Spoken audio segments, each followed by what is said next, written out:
2023ರಲ್ಲಿ ಚುನಾವಣೆಗಿಂತ ಮುಂಚಿತವಾಗಿ, ವಿಧಾನಸಭಾ ಚುನಾವಣೆಗಿಂತ ಮುಂಚಿತವಾಗಿ ನಮ್ಮ ಪಕ್ಷದಿಂದ, ಕಾಂಗ್ರೆಸ್ ಪಕ್ಷದಿಂದ ನಾವು ಜನಗಳಿಗೆ 5 ಗ್ಯಾರಂಟಿಗಳನ್ನು ಕೊಟ್ಟಿದ್ದು.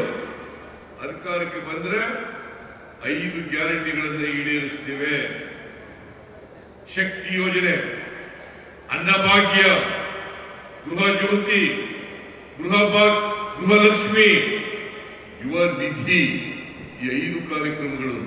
ಇದಕ್ಕೂ ಕೂಡ ವಿರೋಧ ಮಾಡೋದು.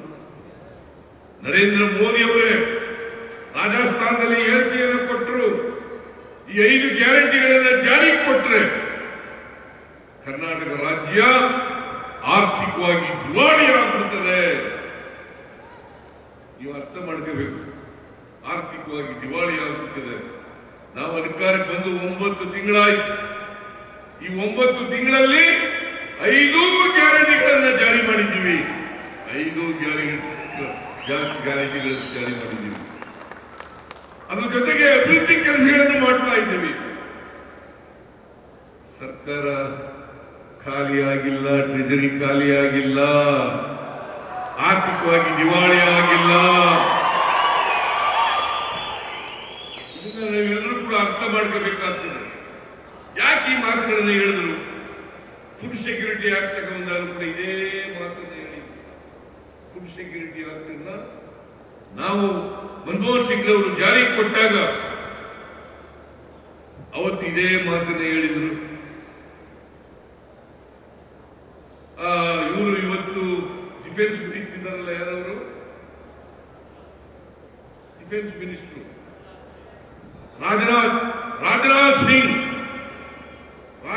ಸಿಂಗ್ ಅವರು ಹೇಳಿದ್ರು, ನೀವು ಈ ಬಿಲ್ ಅನ್ನ ತಂದ್ರೆ it is going to be a cruel joke ಅಂತ ಹೇಳಿದ್ರು. ಆಮೇಲೆ ಅವತ್ತು ಎಜುಕೇಶನ್ ಮಿನಿಸ್ಟರ್ ಆಗಿದ್ರಲ್ಲ, ಯಾರವರು? ಮುರಳಿ ಮನೋಹರ್ ಜೋಶಿ ಹೇಳಿದ್ರು, ಇದು ವೋಟ್ ಗೆಟಿಂಗ್ ಬಿಲ್ ಅಂತ ಹೇಳಿದ್ರು. ಇದು ವೋಟ್ಸ್ ಗೆಟಿಂಗ್ ಬಿಲ್ ಅಂತ ಹೇಳಿದ್ರು. ಸುಷ್ಮಾ ಸ್ವರಾಜ್ ಅವರು ಲೀಡರ್ ಆಫ್ ದಿ ಅಪೋಸಿಷನ್ ಆಗಿದ್ರು.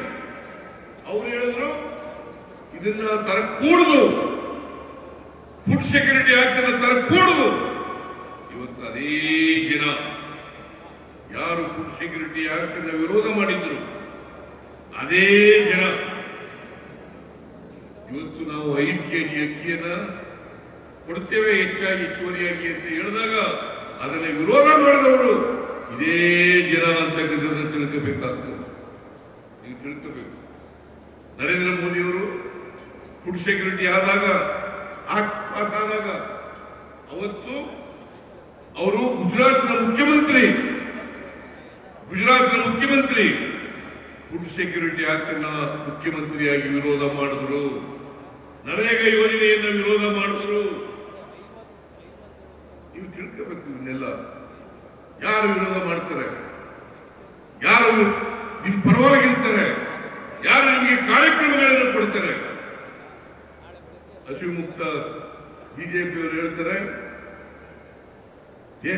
ಭಾರತ ದೇಶದಲ್ಲಿ ಕಾಂಗ್ರೆಸ್ ಮುಕ್ತ ಭಾರತವನ್ನು ಮಾಡುತ್ತೇವೆ.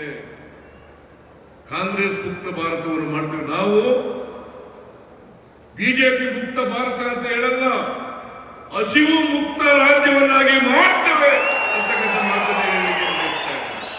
ನೀವು ಇನ್ನು ನಮ್ಮ ಚಾನೆಲ್ ಸಬ್ಸ್ಕ್ರೈಬ್ ಮಾಡಿಲ್ಲ ಅಂದ್ರೆ ಈಗಲೇ ಸಬ್ಸ್ಕ್ರೈಬ್ ಮಾಡಿ, ಶೇರ್ ಮಾಡಿ, ಲೈಕ್ ಮಾಡಿ.